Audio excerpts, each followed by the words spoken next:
Hello students, आज हम बात करते हैं बीएड फर्स्ट ईयर के पेपर अधिगम और शिक्षण के अंतर्गत अभिप्रेरणा टॉपिक के विषय में। अभिप्रेरणा जो है वो अंग्रेजी भाषा के मोटिवेशन शब्द का हिंदी रूपांतरण है। मोटिवेशन शब्द जो है इसकी उत्पत्ति लैटिन भाषा के मोटम या मोवियर शब्द से हुई है। मोटम या मोवियर शब्द का अर्थ होता है टू मूव या गति करना, अर्थात जो भी कारक जीवन को गति प्रदान करता है वह अभिप्रेरणा कहलाता है। जो भी कारक किसी कार्य को करने के लिए हमें बाध्य करता है वो अभिप्रेरणा कहलाता है। यानी कि अभिप्रेरणा जो है वो व्यक्ति को किसी भी कार्य करने के लिए बाध्य करती है, उसकी कार्य को करने की दिशा इंगित करती है और उस कार्य में लगे रहने के लिए हमें तत्पर करती है, हमें प्रेरित करती है। और जब तक हम उस कार्य को नहीं पूरा करते तब तक हमें उस कार्य में लगे रहने की ओर निर्देशित करती रहती है। अभिप्रेरणा जो है वो व्यक्ति की एक आंतरिक दशा है जिसके द्वारा व्यक्ति यानी कि कोई भी कार्य को करने के लिए उसे प्रेरित करती है। यानी अभिप्रेरणा का संबंध जो है वो व्यक्ति की आंतरिक दशाओं से है।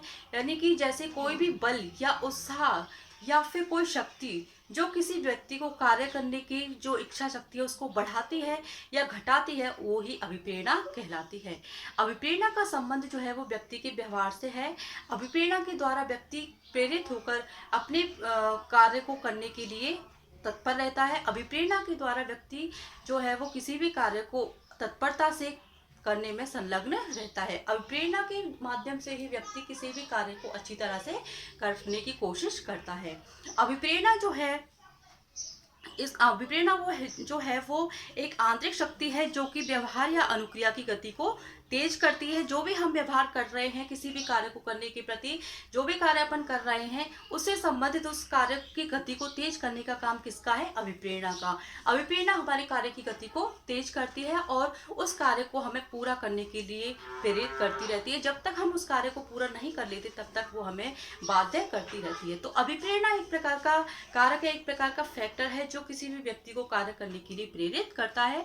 और अभिप्रेरणा के द्वारा व्यक्ति स्वतः प्रेरित होकर किसी भी कार्य को अच्छी तरह से करने की कोशिश करता है। उस कार्य को करने में अपना पूरा जो है वो पूरी शक्ति उसमें लगा देता है। अभिप्रेरणा से संबंधित परिभाषाएं मनोवैज्ञानिकों द्वारा दी गई हैं, जिसमें वुडवर्थ की परिभाषा आती है। सबसे पहले वुडवर्थ जो है एक महान मनोवैज्ञानिक है। उन्होंने अभिप्रेरणा के संबंध में कहा है कि अभिप्रेरणा जो है वो व्यक्ति की वह अवस्था या तत्परता है जो कि उसे किसी व्यवहार को करने के लिए और किन्हीं उद्देश्यों को प्राप्त करने के लिए उसे निर्देशित करती है। इसका मतलब ये है कि उन्होंने कहा है कि अभिप्रेरणा जो है वो व्यक्ति को कोई भी व्यवहार करने के लिए प्रेरित करती है। और यानी कि कोई भी व्यवहार अपन कब करेंगे? जब अपने सामने कोई निश्चित उद्देश्य है, यानी कि उस निश्चित उद्देश्य को प्राप्त करने हेतु, उस निश्चित उद्देश्य को प्राप्त करने संबंधी जो व्यवहार व्यक्ति प्रस्तुत करता है, जो व्यवहार व्यक्ति करता है, उसको पूरी तरह से प्राप्त करने के लिए, जो व्यवहार में संलग्न रहने के लिए जो अभिप्रेरणा है वो व्यक्ति को निर्देशित करती है। तो वुडवर्थ की परिभाषा क्या है कि अभिप्रेरणा जो है वो व्यक्ति की वह आंतरिक दशा या तत्परता है जो उसे किसी व्यवहार को करने के लिए एवं निश्चित उद्देश्य को प्राप्त करने के लिए निर्देशित करती है। ये तो हुई वुडवर्थ की परिभाषा। अब दूसरी परिभाषा की अपन बात कर रहे हैं तो वो है गिलफोर्ड की परिभाषा। गिलफोर्ड भी एक महान मनोवैज्ञानिक है। उन्होंने अभिप्रेरणा के संबंध में कहा है कि अभिप्रेरणा एक कोई भी विशेष आंतरिक दशा या कारक है जो क्रिया को आरंभ करने और बनाए रखने के लिए प्रवृत्त होती है। उन्होंने कहा है कि ये जो अभिप्रेरणा है वो व्यक्ति की आंतरिक दशा है। आंतरिक दशा यानी कि उसके अंदर मन में से उत्पन्न होने वाली एक दशा है, एक परिस्थिति है जो कि किसी भी कार्य को आरंभ करने, यानी किसी भी कार्य को अपन कर रहे हैं उसको आरंभ करने और उस कार्य को पूरा करने के लिए, बनाए रखने के लिए व्यक्ति को प्रवृत्त रखती है। इसे ही अभिप्रेरणा कहा गया है। तो इन दोनों जो मनोवैज्ञानिक हैं इनके द्वारा जो अभिप्रेरणा की जो परिभाषा दी गई है उसके माध्यम से ये अभिप्रेरणा की विशेषता निकल के आती है कि अभिप्रेरणा जो है वो एक कारक है जो कि किसी व्यक्ति को किसी कार्य संबंधी व्यवहार प्रदर्शित करने, उस कार्य को में लगे रहने के लिए प्रवृत्त करती है। अभिप्रेरणा जो है वो एक क्रियाशीलता है, यानी कि अभिप्रेरणा के माध्यम से व्यक्ति जो है वो पूरी तरह से क्रियाशील हो जाता है। अब अपन बात करते हैं कि अभिप्रेरणा को और अच्छी तरह से स्पष्ट करने के लिए मनोवैज्ञानिकों ने एक मोटिवेशनल साइकिल का कॉन्सेप्ट दिया, यानी कि अभिप्रेरणात्मक चक्र उन्होंने प्रतिपादित किया। उन्होंने कहा कि अभिप्रेरणा जो है वो एक अभिप्रेरणा जो है वो एक चक्र में पूरी होती है, एक चक्र है जिसके द्वारा अभिप्रेरणा की जो पूरी प्रक्रिया है वो संपन्न होती है। इस साइकिल के अंतर्गत उन्होंने बताया कि इस साइकिल अभिप्रेरणा से संबंधित जो साइकिल है उससे संबंधित 3 तत्व मुख्य हैं। 3 तत्वों में उन्होंने बताया, एक तो है आवश्यकता, नीड, दूसरा उन्होंने बताया प्रेरणा, ड्राइव या चालक, और तीसरा उन्होंने बताया प्रोत्साहन, जिसको बोला जाता है इंग्लिश में इंसेंटिव। तो 3 चीजें उन्होंने, 3 तत्व उन्होंने मुख्य बताए हैं जो कि अभिप्रेरणा से संबंधित होते हैं, और इस अभिप्रेरणा से संबंधित होने के साथ साथ अभिप्रेरणात्मक चक्र का निर्माण भी करते हैं। यानी कि मोटिवेशनल साइकिल का निर्माण करने के लिए 3 फैक्टर मुख्य बताए गए हैं। एक तो है नीड, दूसरा है ड्राइव, और तीसरा है इंसेंटिव। तो नीड यानी कि आवश्यकता। सबसे पहले अपन बात करते हैं आवश्यकता जो है वो क्या है। अब जब प्राणी में किसी भी चीज की कमी या अति किसी वजह से होती है, किसी कारण से उत्पन्न हो जाती है, तो उसे ही उसे आवश्यकता कहा जाता है। यानी किस व्यक्ति में किसी भी चीज की कमी हो गई है या फिर अधिकता हो गई है और किस वजह से हुई है, तो वो जो वजह है, यानी कि वो जो वजह है वही क्या कहलाती है, आवश्यकता कहलाती है। यानी कि अपन बात करें जैसे कि अपन को प्यास लग रही है, तो पानी की हमें आवश्यकता है, तो वो क्या है, आवश्यकता। हम महसूस कर रहे हैं कि हमें पानी पीना चाहिए। इसके अलावा जैसे अपन के शरीर में किसी चीज़ की अधिकता, यानी कि अपशिष्ट पदार्थ अगर अपने शरीर में जमा इकट्ठा होते जाएंगे, समय समय पर उनका बाहर निष्कासन नहीं होगा, तो उनके शरीर में क्या है, मात्रा जो है वो बढ़ती जाएगी, और बढ़ती जाएगी तो वो क्या है, वो जो बढ़ने की जो वजह है वो भी क्या है, आवश्यकता की श्रेणी में आती है, उसको भी आवश्यकता की संज्ञा दी जाती है। यानी कि कोई भी चीज की कमी या प्राणी के शरीर में किसी भी चीज की कमी या अधिकता होने पर की वजह जो है उसे ही आवश्यकता की संज्ञा दी जाती है। तो ये तो हुई आवश्यकता। जैसे इसके बाद अपन बात करते हैं, जो दूसरा जो फैक्टर है वो है ड्राइव या प्रणोद, उसको बोला जाता है। प्रणोद यानी कि आवश्यकता के बाद जो दूसरा तत्व आता है अभिप्रेरणात्मक चक्र मोटिवेशनल साइकिल में, वो है चालक या ड्राइव, यानी कि इसको प्रणोद को चालक भी कहा जाता है। जब व्यक्ति में किसी चीज की आवश्यकता उत्पन्न होती है तो ये इस चालक की उत्पत्ति होती है। यानी कि किसी भी चीज की आवश्यकता प्राणी को है, तो उसके बाद जो काम करता है वो कौन करता है, वो चालक करता है। चालक की स्थिति में जो व्यक्ति में ये जो स्थिति होती है चालक की, तो या प्रणोद की स्थिति इसको बोल सकते हैं। तो इसके बाद जो व्यक्ति है वो तनाव में आ जाता है, या फिर ये कहें अपन कि वो ज़्यादा क्रियाशील हो जाता है। यानी कि व्यक्ति को किसी चीज़ की आवश्यकता पड़ी, उसके फलस्वरूप जब वो उसके मन में जो चीज़ उत्पन्न होती है, जो चालक उत्पन्न होता है, जो उस आवश्यकता की कमी को पूरा करने के लिए उसे प्रेरित करता है, तो उसे क्या कहा जाता है, चालक कहा जाता है। जैसे व्यक्ति को भोजन की आवश्यकता महसूस हुई, यानी कि उसके शरीर में एनर्जी की कमी होने लगी, एनर्जी की कमी होने पर उसे भोजन की आवश्यकता महसूस होने लगी। भोजन की आवश्यकता उत्पन्न होने पर प्राणी के शरीर में क्या होगा कि ड्राइव उत्पन्न होगी, यानी कि चालक उत्पन्न होगा। कौन सा चालक उत्पन्न होगा, भूख का, यानी कि भोजन की आवश्यकता होने पर भूख का चालक उसके अंतर्गत व्यक्ति के अंदर उत्पन्न होगा। और जब भूख संबंधी चालक व्यक्ति के शरीर में उत्पन्न होगा, तो उस भूख को शांत करने के लिए भोजन सामग्री की आवश्यकता जो है, भोजन सामग्री को प्राप्त करने के लिए जो क्रिया है वो चालक के माध्यम से होगी। यानी कि उस चीज को प्राप्त करने की जो प्राप्त करने के लिए जो प्रेरित करेगा वो चालक करेगा। यानी कि भोजन की आवश्यकता व्यक्ति को हुई, और भोजन की आवश्यकता होने पर भूख नाम का चालक उत्पन्न हुआ। वो भूख नाम का चालक जो है वो भोजन सामग्री प्राप्त करने के लिए व्यक्ति को आगे प्रेरित करता है, इसे चालक की संज्ञा दी जाती है। तो तीसरी अपन बात करते हैं प्रोत्साहन या इंसेंटिव की। तो प्रोत्साहन यानी कि जब व्यक्ति की आवश्यकता की पूर्ति हो जाती है, यानी कि सबसे पहले उसे किसी चीज की कमी महसूस हुई, कमी महसूस होने संबंधी उसे चालक उत्पन्न हुआ। जैसे अपन ने भोजन की बात की, ऐसे अपन प्यास की भी, पानी की भी बात कर सकते हैं। जैसे एग्जाम्पल के रूप में अपन देखें कि जब व्यक्ति को महसूस हो रहा है कि उसे पानी की आवश्यकता है, तो पानी की आवश्यकता है तो उसे प्यास जो है, प्यास नामक चालक उत्पन्न होगा, और प्यास नामक जो चालक उत्पन्न होगा तो वो उसे क्रियाशील रखेगा। किसके लिए, या क्रियाशील या तनावपूर्ण स्थिति में ला देगा कि उसे पानी चाहिए, पानी की आवश्यकता उसे पूरी करनी है, तो वो क्या कहलाती है, प्रोत्साहन। यानी कि जब किसी चीज की प्राप्ति करने के लिए चालक जो है प्रेरित करता है और उस चीज को प्राप्त कर लिया जाता है, उसको कहा जाता है प्रोत्साहन। प्रोत्साहन जो है वो व्यक्ति को अपनी ओर आकर्षित करने का कार्य करता है। प्रोत्साहन के माध्यम से व्यक्ति की जो आवश्यकता की पूर्ति होती है, और व्यक्ति की आवश्यकता की पूर्ति जब पूरी हो जाती है तो प्रणोद या चालक जो है उसकी भी समाप्ति हो जाती है। यानी कि व्यक्ति में जो तनाव या क्रियाशीलता जो उत्पन्न हो रही थी किसी चीज की कमी के कारण, तो वो भी समाप्त हो जाती है।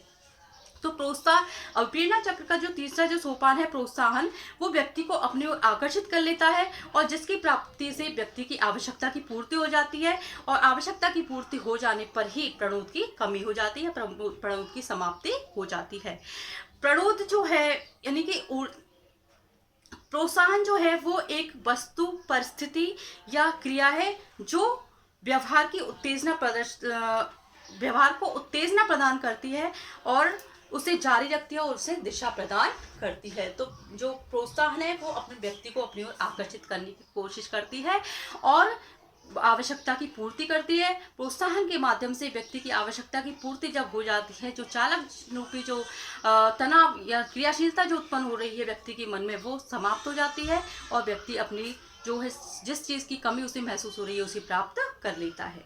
तो ये हुई मोटिवेशनल साइकिल की बात, जिसमें मोटिवेशनल साइकिल के अंतर्गत 3 फैक्टर उन्होंने मुख्य बताए हैं। एक तो है नीड, दूसरा है ड्राइव और तीसरा है इंसेंटिव, यानी आवश्यकता चालक या इसको प्रणोद बोला जाता है, और प्रोत्साहन। ये तीनों आपस में एक दूसरे से कनेक्टेड हैं, एक दूसरे से संबंधित है। एक चीज के उत्पन्न होने पर दूसरी चीज उसमें क्रियाशील होती है, और दूसरी चीज क्रियाशील होने पर जब तीसरे जो सोपान जिसको अपन प्रोत्साहन बोलते हैं उसके माध्यम से व्यक्ति उस चीज की पूर्ति कर लेता है, तो इसको कहा जाता है अभिप्रेरणात्मक चक्र या मोटिवेशनल साइकिल। ये तीनों चीजें एक दूसरे से पूरी तरह से संबंधित होती हैं।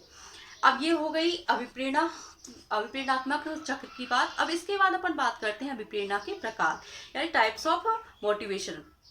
अभिप्रेरणा के प्रकार जो बताए हैं मनोवैज्ञानिकों ने, वो 2 प्रकार बताए हैं। एक है बाह्य अभिप्रेरणा और दूसरी है आंतरिक अभिप्रेरणा। आंतरिक अभिप्रेरणा वो होती है जो व्यक्ति के मन में स्वतः ही उत्पन्न होती है। वो व्यक्ति जब किसी कार्य को करना चाहता है तो उसके मन में स्वयं ही उसकी ललक उत्पन्न होती है, उसके मन में जो भाव हैं उसके प्रति स्वयं ही उत्पन्न होते हैं। वो किसी के माध्यम से प्रेरित नहीं होता, उसके मन की स्वयं अपनी इच्छा से उस कार्य को करने के लिए प्रेरित होता है, तो उसको बोला जाता है आंतरिक अभिप्रेरणा, जो कि बहुत ज़्यादा इंपॉर्टेंट होती है किसी भी कार्य को करने के लिए। जब तक व्यक्ति की आंतरिक अभिप्रेरणा जागृत नहीं होगी तब तक वो किसी बड़े काम को करने में सफल भी नहीं हो पाता। तो और दूसरी जो अभिप्रेरणा है बाह्य अभिप्रेरणा, बाह्य अभिप्रेरणा व्यक्ति की वह होती है जिसमें व्यक्ति स्वयं प्रेरित ना होकर किसी बाह्य कारक की या बाह्य वस्तु के द्वारा जब प्रेरित होता है तो उसे उस अभिप्रेरणा को बाह्य अभिप्रेरणा कहा जाता है। बाह्य अभिप्रेरणा के अंतर्गत जैसे प्रोत्साहन है कि कोई व्यक्ति आपकी प्रशंसा कर रहा है, उस प्रशंसा को देखते हुए आप काम कर रहे हैं, या फिर कोई पुरस्कार को प्राप्त करने के लिए आप कोई कार्य कर रहे हैं, या फिर कोई किसी दंड के डर से कोई काम आप कर रहे हैं कि कोई पनिशमेंट आपको मिल जाएगा अगर आपने ये काम नहीं किया। तो ये जो चीज़ें हैं, इस तरह की बाह्य उद्दीपक जो हैं, बाह्य कारक जो हैं, जो व्यक्ति को किसी कार्य को करने के लिए बाध्य करते हैं, तो उन्हें बोला जाता है बाह्य अभिप्रेरणा। तो बाह्य अभिप्रेरणा और आंतरिक अभिप्रेरणा में अंतर यही है कि आंतरिक अभिप्रेरणा मनुष्य में स्वतः ही उत्पन्न होती है, उसे किसी भी बाह्य कारक की आवश्यकता नहीं होती, जबकि बाह्य अभिप्रेरणा जो होती है वो बाहरी वस्तुओं के द्वारा व्यक्ति को कार्य करने के लिए बाध्य करती है। और दोनों प्रकार की अभिप्रेरणाओं में जो महत्वपूर्ण अभिप्रेरणा है वो है आंतरिक अभिप्रेरणा, जो कि व्यक्ति में स्वतः उत्पन्न होती है और व्यक्ति को किसी भी कार्य में लगे रहने के लिए पूरी तरह से संलग्न करती है। तो ये बात हुई अभिप्रेरणा के प्रकार की। अब हम बात करते हैं कि सीखने के लिए बच्चों को कक्षा में किस प्रकार अभिप्रेरित किया जा सकता है, यानी कि बच्चों को अभिप्रेरित करने की कौन कौन सी विधियां हैं जिससे कि बच्चे कक्षा में सीखने के लिए प्रेरित हो सकें और जल्दी से वो सीख सकें।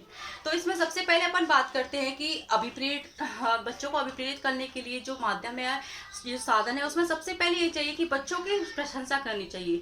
यानी कि बच्चे ने कोई भी काम अच्छा किया तो उसे शाबाशी या प्रशंसा या पुरस्कार के रूप में उसे देना चाहिए, जिससे कि बच्चे उस कार्य को करने के लिए प्रेरित हो सकें और उस कार्य को और अच्छे ढंग से करने की वो कोशिश करें। तो सबसे पहली बात है कि जब बच्चे कोई अच्छा कार्य करें तो उनको प्रोत्साहन रूप में कुछ ना कुछ देना चाहिए, और उनको शाबाशी देनी चाहिए, उन्हें सबके सामने सम्मानित किया जाना चाहिए, जिससे कि बच्चे के मन में उस चीज़ के प्रति सकारात्मक सोच उत्पन्न हो और उससे व्यक्ति उस चीज़ को और अच्छे ढंग से वो करने की कोशिश करे।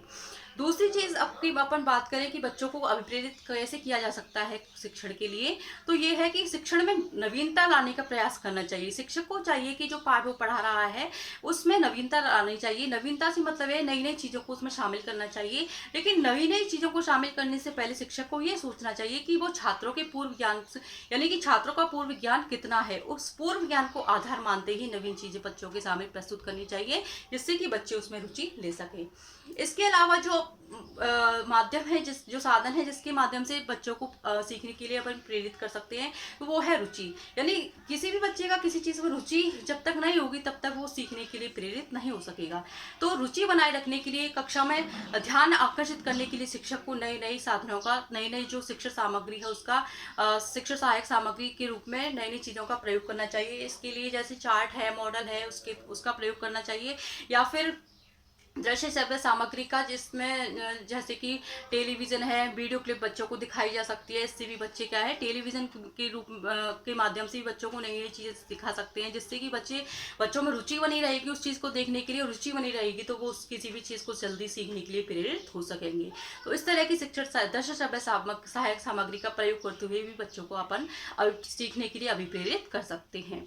एक जो चीज़ है जिससे कि बच्चों को सीखने के लिए अभिप्रेरित किया जा सकता है, जो बड़ी क्लासों में बच्चे पढ़ने वाले हैं उनको इस तरह से शिक्षा दी जानी चाहिए, उनको इस प्रकार से प्रेरित करना चाहिए कि जो कार्य वो करने जा रहे हैं, जिस कार्य को करने के लिए उन्हें बोला जा रहा है, वो उनको भविष्य में इस प्रकार से काम आएगा। उस सीखने का उनका उद्देश्य ये रहेगा कि भविष्य में उस कार्य को इस प्रकार से यूज कर सकेंगे, तो बच्चे उस चीज़ को भी ज़्यादा अच्छी तरह से सीखने की कोशिश करेंगे, उसके माध्यम से भी वो बच्चे प्रेरित हो सकेंगे। यानी कि जब उनके सामने उद्देश्य होगा कि किस